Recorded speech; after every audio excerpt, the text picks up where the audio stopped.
Salut les amis, j'espère que vous allez bien. On est parti aujourd'hui pour le 1466e épisode de l'After Zap Image. On va débuter avec le tirage au sort des huitièmes de finale de la Ligue des Champions. D'ailleurs, pour ceux qui souhaitent retrouver une vidéo spéciale, n'hésitez pas à aller checker le petit lien qui défile juste au-dessus de moi. On rappelle les amis ce tirage au sort. Leipzig, Manchester City, Bruges, Benfica, le remake de la finale de la saison passée, Liverpool face au Real, l'AC Milan face à Tottenham, Francfort face au Napoli, Dortmund face à Chelsea, l'Inter face à Porto, le Paris Saint-Germain face au Bayern Munich. On continue aussi les amis avec le tirage au sort des barrages en Ligue Europa. On rappelle tout de même qu'on a 3 clubs français qui sont engagés. Rennes affrontera le Shakhtar, Nantes affrontera la Juventus et Monaco affrontera le Bayer Leverkusen. À noter l'énorme duel de ces barrages avec un parfum de Ligue des Champions.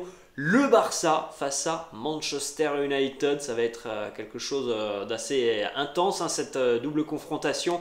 On aura aussi le Sporting face à Midtjylland, l'Ajax face à l'Union Berlin, Séville face au PSV et la Roma de José Mourinho face à Salzbourg. On termine en ce qui concerne les tirages au sort les amis avec l'Europa Conference League. Vous pouvez faire un petit arrêt sur image pour découvrir les barrages de l'Europa Conference League. On a notamment 2 grosses écuries qui sont présentes. Grosses écuries entre guillemets, mais voilà, qui font partie des favoris tout de même. La Fiorentina et la Lazio soulignent aussi la présence du champion de Turquie par exemple. Trabzonspor. On poursuit les amis donc avec des informations du côté du Paris Saint-Germain. On a pas mal de réactions après donc ce tirage au sort entre le PSG et le Bayern. Pas mal de réactions côté bavarois les amis parce que le Bayern joue ce soir. Donc on avait des joueurs évidemment qui étaient présents en conférence de presse hier. Regardez déjà premièrement le tirage au sort des huitièmes de finale qui n'est jamais clément avec le PSG. En 2021 c'était le Barça, l'année passée c'était le Real, cette saison c'est le Bayern. Tu peux difficilement faire pire. Dès les huitièmes de finale de Ligue des Champions, on savait l'importance en général de terminer premier de son groupe. Le PSG l'a appris à ses dépens. Voilà, le fait de terminer deuxième à quelques minutes près, pour le PSG, tu tapes le Bayern alors que tu aurais pu taper Bruges. On continue les amis d'ailleurs avec le calendrier de ces huitièmes de finale de la Ligue des Champions. Le 14 février, jour de la Saint-Valentin, Milan-Tottenham et le PSG face au Bayern. Le lendemain, le 15, Bruges face au Benfica et Dortmund face à Chelsea. Une semaine plus tard, le 21, Liverpool-Real et Francfort-Napoli. Le 22, Leipzig-Manchester City. Et l'Inter face au FC Porto. Les déclats du côté du Bayern Munich, Kingsley Coman, buteur lors de la finale en 2020. Kingsley Coman qui nous dit ça pourrait être une finale, mais voilà, c'est comme ça. On doit prendre le tirage au sort comme il arrive. Nous allons faire face à un adversaire très compliqué avec des individualités exceptionnelles. En 2020, on a gagné la finale. En 2021, on a perdu en quart de finale. Maintenant c'est à notre tour de gagner. Déclat aussi d'un ancien parisien, tout comme Kingsley Coman, Eric-Maxime Choupo-Moting, qui est en feu actuellement. Il nous dit si tu veux gagner la Ligue des Champions, peu importe l'adversaire qui va se présenter, il faut que tu gagnes. Évidemment, ça fait tôt pour un gros duel comme ça en Ligue des Champions. Ça va être un match très très difficile. On le sait, on les connaît. Ils ont une très très bonne équipe et aussi de grosses individualités. On continue avec Thomas Müller qui nous dit il est vrai qu'on commence à connaître le Paris Saint-Germain par rapport aux dernières confrontations sur les dernières saisons. On les a déjà rencontrés à 2 ou 3 reprises.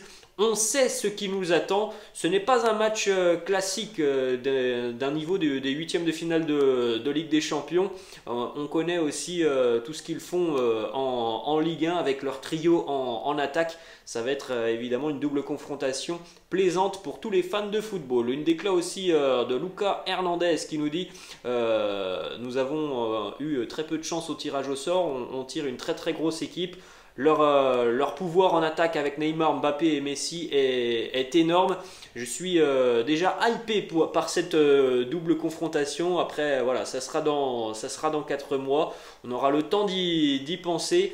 On sait aussi qu'on avait été battu par eux il y a 2 ans en quart de finale. Voilà, du côté du Bayern, il y aura aussi cet esprit un petit peu revanchard. Julian Nagelsmann qui nous dit aussi Paris, c'est un adversaire très très compliqué. Nous avons déjà eu des adversaires très compliqués lors de notre phase de groupe. Nous n'avons pas été récompensés pour notre phase de groupe exceptionnelle. Paris, c'est un adversaire qui est très excitant. On sait ce qui va nous attendre, mais bon, là, le match est dans longtemps. Avant tout ça, il y a la Coupe du Monde. Des déclarations côté parisien, les seules que l'on a à l'heure actuelle, c'est Luis Campos qui nous dit « On prend un grand club, une grande équipe, il faut profiter du fait de jouer contre une grande équipe et démontrer qu'on a l'une des meilleures équipes au monde en ce moment au Paris Saint-Germain. C'est pour nous très motivant, on a une équipe capable de battre le Bayern Munich. En tout cas les amis, on va pas se mentir, hein, c'est je trouve le duel le plus hypant de ces huitièmes de finale de Ligue des Champions. On poursuit les amis avec le FC Nantes. Quelle histoire pour les Canaries qui remportaient la Coupe de France il y a 7 mois, qui sortent de leur phase de groupe d'Europa League et qui vont donc retrouver la Juventus. Bravo aux Canaries. Alors évidemment les Canaries ne seront certainement pas favoris sur cette double confrontation, mais quand on voit le visage des Turinois, on peut se dire que tout est possible. Après évidemment la Juve a aussi l'opportunité de se refaire la cerise d'ici là, hein. Dans 4 mois tout pourrait être changé au niveau de la dynamique. Petit rappel tout de même les amis, ça ne sera pas la première fois que le FC Nantes affrontera la Juventus. En 96, la Juve et Nantes s'étaient déjà rencontrés. À l'époque les amis, c'était une demi-finale de Ligue des Champions.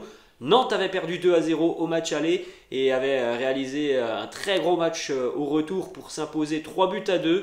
Ils avaient échoué de peu à une qualification en finale de Ligue des Champions, les Canaries. C'était il y a 28 ans. On continue avec une petite information du côté de l'Olympique de Marseille, les amis. Alors l'OM ne joue pas de Coupe d'Europe. En tout cas, il y a une petite info qui va certainement ravir les supporters phocéens, puisque Amin Harit est définitivement un joueur de l'Olympique de Marseille. Il y avait une clause dans le contrat d'Amin Harit qui stipulait que s'il jouait 15 matchs cette saison, eh bien l'option d'achat devait être obligatoirement levée par l'OM.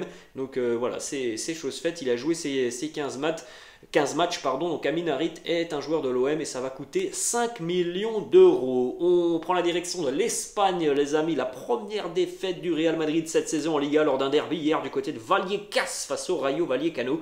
Victoire pour le Rayo, 3-2 lors de cette rencontre. Buteur côté merengue, Modric sur penalty, Militao quelques minutes plus tard sur un corner. Petite stat d'ailleurs les amis, ce sont les 2 seuls tirs cadrés du Real Madrid sur cette rencontre. Un Real Madrid méconnaissable, le plus mauvais match de la saison des merengues face à un adversaire du Rayo qui a dominé cette rencontre, qui a marché sur les merengues qui ont certainement déjà la tête à la Coupe du Monde. Petite déclat autour de cette rencontre. Carlo Ancelotti qui répond: est-ce que vous avez été surpris par le match du Rayo? Il nous dit non, je savais qu'ils jouaient comme ça, ils ont été plus énergiques que nous dans les duels. Nous avons perdu énormément de ballons, nous n'avons pas bien récupéré les ballons depuis derrière. C'est un très mauvais match de notre part. Beaucoup d'imprécisions côté merengue, réponse de Carlo. Nous avons eu du mal à ressortir les ballons, c'est là que nous aurions dû changer notre stratégie, mais nous ne l'avons pas fait. Parfois, sortir de l'arrière contre une équipe qui presse bien peut être difficile.